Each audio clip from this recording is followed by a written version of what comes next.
Merhaba arkadaşlar, hepiniz hoş geldiniz. Umarım iyisinizdir. Bugün sizlere Cuma günü anlattığım Miami indikatörünü anlatacağım. Ama eğer videoyu izlediyseniz orada sizlere Miami indikatörünü çok sade bir şekilde anlatmıştım ve güncellemesi yoktu o videoda. Şimdi Miami indikatörüne yaptığım güncelleme ile eklediğimiz destek dirençleri, eklediğim buy sell sinyallerini nasıl kullanabiliriz, işlem açarken nelere dikkat etmemiz gerekiyor, bunların hepsini sizlere detaylıca anlatmaya çalışacağım arkadaşlar. Dediğim gibi bu indikatörü ben sizlere ücretsiz bir şekilde sunuyorum. İndikatöre ulaşmak için videonun açıklamalar kısmında linkim var. Oraya gelerek oradan indikatörü ücretsiz bir şekilde ulaşabilirsiniz arkadaşlar. Aklınıza takılan soru olursa yine aynı şekilde gelip bana soru sorabilirsiniz. Ben eğitim videosuna geçiyorum ve anlattığım bu eğitim videosunda hiçbir şey yatırım tavsiyesi niteliğinde değildir arkadaşlar. Umarım beğenirsiniz. Şimdi öncelikle grafiğimiz karşımıza gördüğünüz gibi ve şu anda 5 dakikalık bir periyot açık. 5 dakikalık periyot açmadan önce şuradan grafiğimizi Heikin aşıya çekiyoruz. Aslında bunu normal mum grafiğinde de kullanabilirsiniz ama Heikin aşıya çekerseniz sizlere daha rahat anlatabilirim. İndikatörü kullanırken diğer grafik modunda da takip edebilirsiniz arkadaşlar. Şimdi göstergeler kısmından ben Miami indikatörümü açıyorum. Tabi sizde burada göstergeler kısmında görünmeyecek arkadaşlar. O yüzden siz videonun açıklamalarda kısmındaki linkten ulaşırsanız ben sizlere erişim vereceğim. Erişim verdiğim zaman indikatör sizin şurada yalnızca davetli erişimler kısmına düşecek. Yani favorilerde görünmeyecek arkadaşlar. Şu kısma düşecek indikatör. Bilginiz olsun. Buradan indikatörümü açıyorum. Ve gördüğünüz gibi buraya alt tarafa destekler çiziyor ve bana buy sell sinyalleri gösteriyor. Karşımda da gösteriyor. Şimdi baktığımız zaman şu şekilde burada bize desteğin ne kadar uzak olduğunu bizlere burada gösteriyor. %6 destekten uzak diyor şu anda 5 dakikalık periyotta ve yukarıya doğru bir direnç göstermiyor. Şimdi kontrol ettiğimiz zaman sinyallere bakalım. Burada buy vermiş, burada sell vermiş, buy vermiş, sell vermiş. Yine buy vermiş, arkasından sell vermiş. Arkadaşlar indikatör hareketli ortalamalar ile çalışmıyor. İlk önce bunu bilelim. Hareketli ortalama mantığıyla çalışmıyor. Hareketli ortalama daha yavaş sinyal verir. Bu tamamen trende özgü gidiyor. Peki işlem açarken ne yapmamız gerekiyor? Bunları göstereceğim. Şimdi grafiğim şu anda 5 dakikalıkta ve sat pozisyonda. Örnek veriyorum 1 saatlik 15 dakikalığa bakıyorum. 15 dakikalıkta da sat pozisyonda ve gördüğünüz gibi desteği 1.70 uzaklıkta ve 1 saatliğe bakıyorum. 1 saatlikte arkadaşlar gördüğünüz gibi direncimi yakaladım. Ve zaten ben şurada bir işlem açtım. Bunu Telegram grubunda da söyledim hatta arkadaşlara. Burada direnci zorladı ve ben bu dirençten short girdim arkadaşlar. Burada short'umu açtım ve ben artık 1 saatlik grafikte destek bekliyorum. Neden buradaki 5 dakikalık ve 15 dakikalıkta direnç görünmüyor? Çünkü orada artık 5 ve 15 dakikalıkta Fibonacci desteğinden grafik yukarıya çıkmış ve artık fiyat şişmiş. Çünkü ben direnci göremiyorum. Nereden dönerse benim en yakın görebileceğim periyotlara bakıyorum. 5 dakikalıkta göremiyorsam 15 dakikalıktaki grafiğe bakıyorum. 15 dakikalıkta da göremiyorsam 1 saatliğe bakıyorum. Ki eğer 1 saatlikte de gördüğümüz zaman arkadaşlar gördüğünüz gibi dirence yakın olur. Yani ben şu mumda bir işleme girdim ve şu anda fiyat buraya kadar çekildi, geri çekildi gördüğünüz gibi. Ve arkasından yeni bir mum attı ve artık fiyatın aşağı doğru kesiştiğini bak şurada görebiliyoruz arkadaşlar. Yani artık bir sat pozisyonu oluyor ve artık ben buradaki destek fiyatına kadar işlemimi bekletebilirim. Yine 1 saatlik grafikte gördüğünüz gibi seller burada. Buy vermiş, sell vermiş, tekrardan buy vermiş arkadaşlar gördüğünüz gibi. Bunu destekleyebileceğimiz indikatörler olarak pivotu kullanabiliriz. Aralardaki destek dirençleri görmek için. Onu da buradan direkt pivot yazdığımız zaman arkadaşlar burada gömülüler kısmında normal standartı var. Buna bir kere bastığımız zaman bize pivot noktaları atıyor. Yani aslına baktığımız zaman burada bizim Fibonacci direncimiz var. Burada fiyat pivot direncine takılıyor gördüğünüz gibi ve pivot çizgisinden dönüyor. Demek istediğim buydu. Yani eğer desteklemek istiyorsanız pivot desteğini de kullanabilirsiniz arkadaşlar. Şimdi tekrardan 5 dakikalık grafiğime geliyorum. Ve gördüğünüz gibi 5 dakikalık grafiğime geldiğim zaman yine burada oradaki pivot direnci gördüğünüz gibi aşağıya doğru bir destek oluşturmuş ve destek aşağı yönlü kırılmış ve bir sat pozisyonuna geçmiş. Yani ben buradaki sell pozisyonunu aslında 1 saatlikteki buradaki direncime göre aldım. Çünkü ben pozisyonumu açtığımda grafik sat vermiyordu. Yani sell vermiyordu. Ben burada artık fiyatın buradaki dirence geçemeyeceğini düşündüğüm için bir short pozisyonu açtım ve şu anda da kârdayım. Bunu demek istedim. Peki biz bunlara nasıl alarm kurarız? Veya da bunu nasıl bota bağlarız? Bunlar hakkında bilgi vereyim sizlere. Şimdi arkadaşlar gördüğünüz gibi pivotu kapatayım. Kafanızı karıştırmasın ilk önce. Gördüğünüz gibi alt tarafta destek bölgelerimiz var. Şunu yapabiliriz.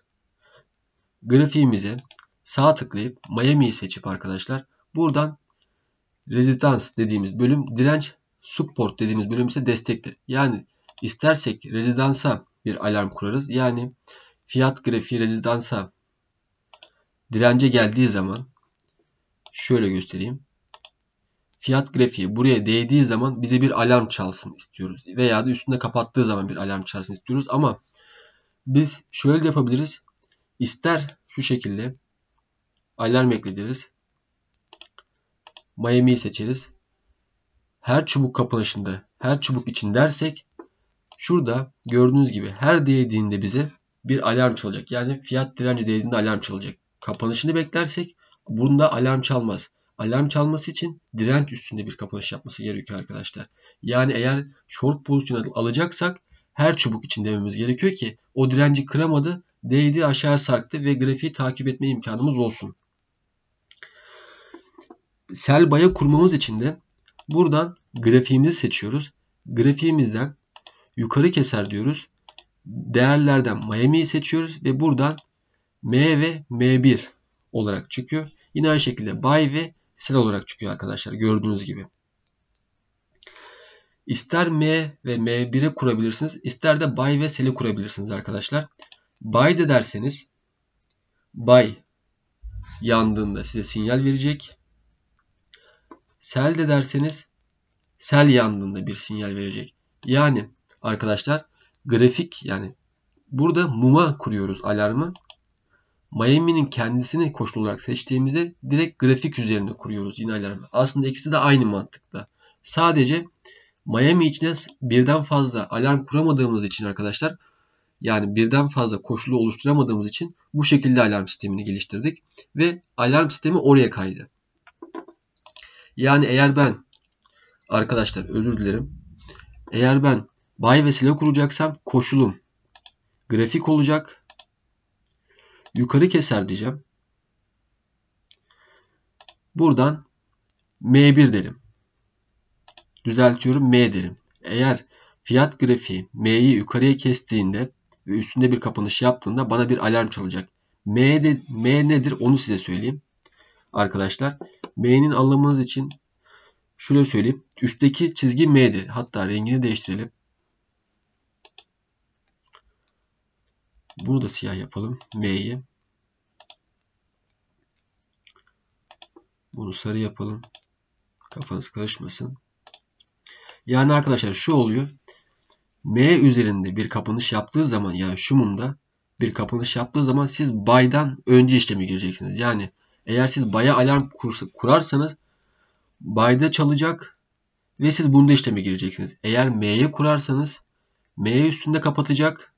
Burada yani siyah çizginin üstünde kapatacak ve siz burada işleme gireceksiniz arkadaşlar. Yine aynı şekilde burada M üzerinde kapatacak ve siz bunda yani asıl buy sinyalinde işleme girmiş olacaksınız arkadaşlar.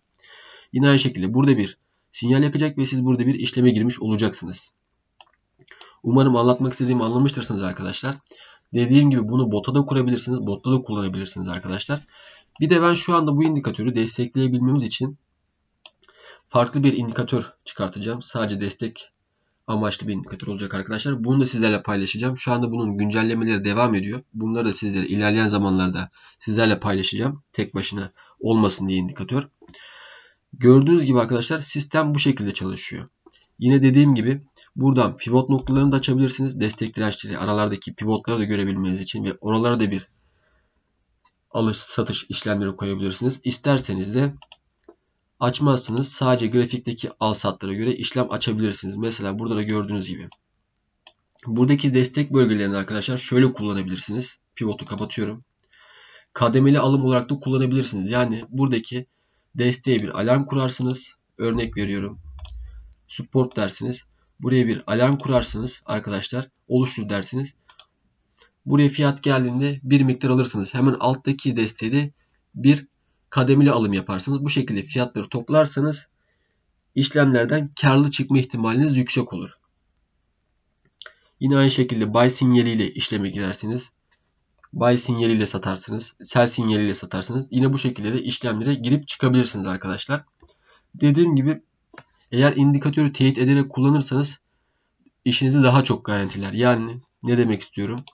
Burada 5 dakikalık bir grafik açık. Sadece 5 dakikalık grafikte buy sell yapabilir misiniz? Evet, yapabilirsiniz. Ama burada şu olur. Büyük trendleri kaçırabilirsiniz. Örnek veriyorum.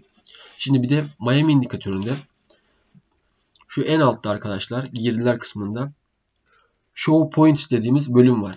Buna tıkladığımız zaman grafiğin altına yerler atacak. Yani şurada hike dediği kısım. Yani fiyatın yüksek olduğunu, artık bize sell gelebileceğini söylüyor. Örnek veriyorum. Şurada bir L atmış, low. Artık fiyatın düşük olduğunu, yani fiyatın artık dipte olduğunu, düştüğünü, artık fiyatın yükseleceğini bize burada live atarak gösteriyor arkadaşlar. Yani bunlara dikkate alabiliriz. Yani aslında Miami indikatörü çok fonksiyonel. Yani sizin her türlü işinize yarayabilir arkadaşlar. Her türlü kullanabilirsiniz. Dediğim gibi eğer kaldıraçlı bir işlem yapacaksanız bunu teyit ederek yapın. Burada şu anda örnek veriyorum, görünmüyor direncimiz. Grafiklere teyit ederek fiyatın nerede olduğunu, direncin nerede olduğunu görebiliyoruz arkadaşlar. Gördüğünüz gibi burada bir sell pozisyonu vermiş ve fiyatlar aşağı doğru düştüğünü görüyoruz. Burada muhtemel olarak ne yapabiliriz? Buradaki desteklere bir satış koyabiliriz ve tam arada pivot var. Pivotta da elimizden çıkartabiliriz. Kar satışımızı gerçekleştiririz arkadaşlar. Yine dediğim gibi 1 saatliğe baktığımız zaman